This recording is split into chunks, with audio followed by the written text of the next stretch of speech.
Inland water transport sector की इस बैठक में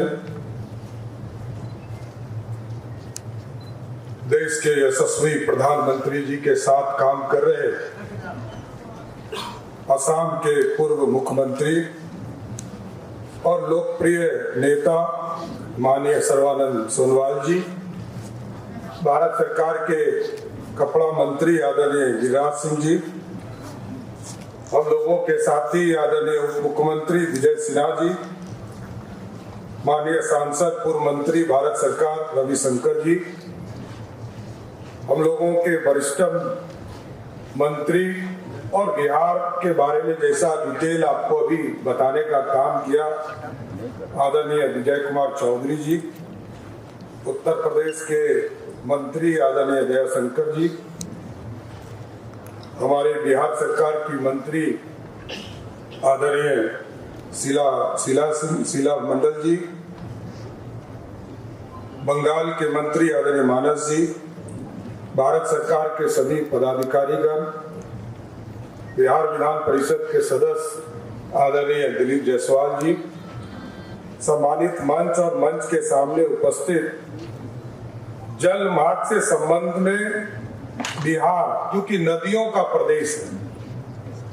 और जिस प्रदेश में अपने कहीं से पानी नहीं निकलता है, या तो नेपाल के तराई से पानी आता है या हिमालय पर्वत से पानी आता है, और गंगा में जितना पानी बिहार के बॉर्डर पर आता है उससे 3 गुना अधिक पानी हम बिहार के लोग देकर झारखंड और बंगाल को देने का काम करते हैं। हमारे कई पदाधिकारी, जिला पदाधिकारी हमारे यहाँ बैठे हैं, ये लोग सारे लोग मॉनिटरिंग करते हैं। और बिहार की स्थिति यह थी कि आज से 15 साल पहले बिहार में 1,92,000 क्यूसेक पानी नेपाल से छूटते थे, तो लगभग 15 से 16 डिस्ट्रिक्ट हमारे बाढ़ में डूब जाते थे। लेकिन आदरणीय मुख्यमंत्री नीतीश कुमार जी के नेतृत्व में बिहार बदला और आज मैं गर्व से कह सकता हूं कि बिहार में वाटर मैनेजमेंट का काम, यहाँ विजय जी बैठे हैं, विजय चौधरी जी और कई साथी इस पे काम, संजय झा जी से लेकर विजेंद्र यादव, सभी लोगों ने इसमें काम किया। और आदरणीय मुख्यमंत्री के मार्गदर्शन में आपको जानकर बड़ा आश्चर्य होगा कि जहाँ 1,92,000 क्यूसेक पानी छूटते थे तो हमारे यहाँ 15 से 16 डिस्ट्रिक्ट में बाढ़ की स्थिति होती थी। आज लगभग 6.5 लाख क्यूसेक पानी नेपाल के तराई से छोड़े जाते हैं, तब भी हमारे यहाँ 100 गांव में ही पानी पहुंचता है। मैं धन्यवाद देता हूं आपको कि आप बिहार को चुना आपने, और गंगा का सबसे बड़ा स्पेन भी हमारा ही है। हमको भी हक है कि बिहार जैसे राज्य में कई चीजों की स्थापना हो, तो मैं जरूर सिर्फ मांग ही कर आपसे आग्रह करता हूं कि पटना में आदरणीय प्रधानमंत्री जी ने पटना मेट्रो चलाने का काम किया।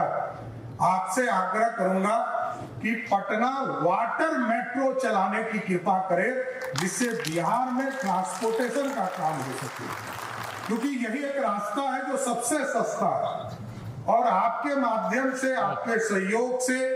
आप बिहार के लिए कुछ करना भी चाहते हैं। आदरणीय प्रधानमंत्री जी का लगातार हमें फ्लड से लेकर सिंचाई तक के लिए पूरी व्यवस्था करने का लगातार सहयोग मिल रहा, इसमें ये मील का पत्थर साबित होगा। दुनिया में हम वाटर ट्रांसपोर्टेशन के तौर पर देखते हैं, लेकिन यदि आपकी कृपा से, भारत सरकार की कृपा से पटना वाटर मेट्रो चालू हो जाए तो ये सबसे बड़ा एक आशीर्वाद बिहार के लिए होगा। दूसरा, राष्ट्रीय जल मार्ग 1 से लगे बिहार के प्रत्येक जिले में कम से कम 2 नदी जेटी का निर्माण कराया जाए, जिससे कि यहाँ जो कई जिले हैं, यहाँ लगभग हमारे 10 डिस्ट्रिक्ट मजिस्ट्रेट बैठे हैं, 11 जिले हम टच करते हैं, और सभी जिले में यदि 2-2 जेटी का निर्माण कराया जाए तो हमारे यहाँ जो ट्रांसपोर्टेशन का काम है, माल ढुलाई का काम, हम पूरी व्यवस्था इसमें करने का काम कर पाएंगे। इसी तरह मल्टी मॉडल टर्मिनल, ये यदि भागलपुर कलकत्ता जाने के लिए, चाहे वो आपको कलकत्ता हो, भागलपुर से जोगबनी हो, और मल्टी मॉडल टर्मिनल की स्थापना इसलिए हम लोगों ने कहा कि ये पूरी तरह कनेक्ट हो सकता है, पानी से भी जुड़ सकता है, एयर ट्रांसपोर्टेशन का भी काम वहां शुरू हम करने जा रहे हैं, वहां रेलवे का ट्रांसपोर्टेशन बहुत पहले से चल रहा है। और सबसे बड़ी बात है कि गंगा के ऊपर पूरे बिहार में आप देखेंगे कि सभी जगह पर हमारा रेलवे कनेक्टिविटी आज नहीं, आजादी के पहले से जुड़ा हुआ। तो ये बहुत आसान होगा मल्टी मॉडल टर्मिनल बनाकर, जिससे कि हम पूरी व्यवस्था कर सकेंगे। उसी के साथ साथ मर्चेंटाइल मैरीन डिपार्टमेंट का एक स्थापना पटना में किया जाए और साथ ही साथ नदी में नदी पोर्ट क्रूज के मेंटेनेंस के रिपेयरिंग के लिए इस तरह की एक व्यवस्था किया जाए कि हम लोगों ने जमीन भी आपको उपलब्ध कराया कि जहां रिपेयरिंग और मेंटेनेंस का काम हो सके, तो उसकी भी स्थापना यथाशीघ्र पटना में किया जाए, जिससे कि हम जलमार्ग को पूरी तरह उपयोग कर सके और बिहार के आर्थिक स्थिति को सुधारने में, क्योंकि बिहार एक गरीब राज्य है, लेकिन आज बिहार को बढ़ाने में आदरणीय प्रधानमंत्री नरेंद्र मोदी जी और बिहार के लोकप्रिय मुख्यमंत्री नीतीश कुमार जी का पूर्ण समर्थन से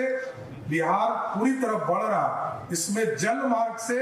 वाटर ट्रांसपोर्टेशन से और सारी व्यवस्था खड़ा करने से हमको ये जरूर ये विश्वास है कि इस मगध ने, इसी बिहार ने स्वर्णिम काल बिहार भारत को दिया है। आगे के दिनों में भी भारत को यदि दुनिया में सबसे बड़ी अर्थव्यवस्था बननी है तो बिहार के भी आर्थिक व्यवस्था को सुधारने का काम कीजिए। यही आग्रह करते हुए अपनी बातों को विराम देता हूँ।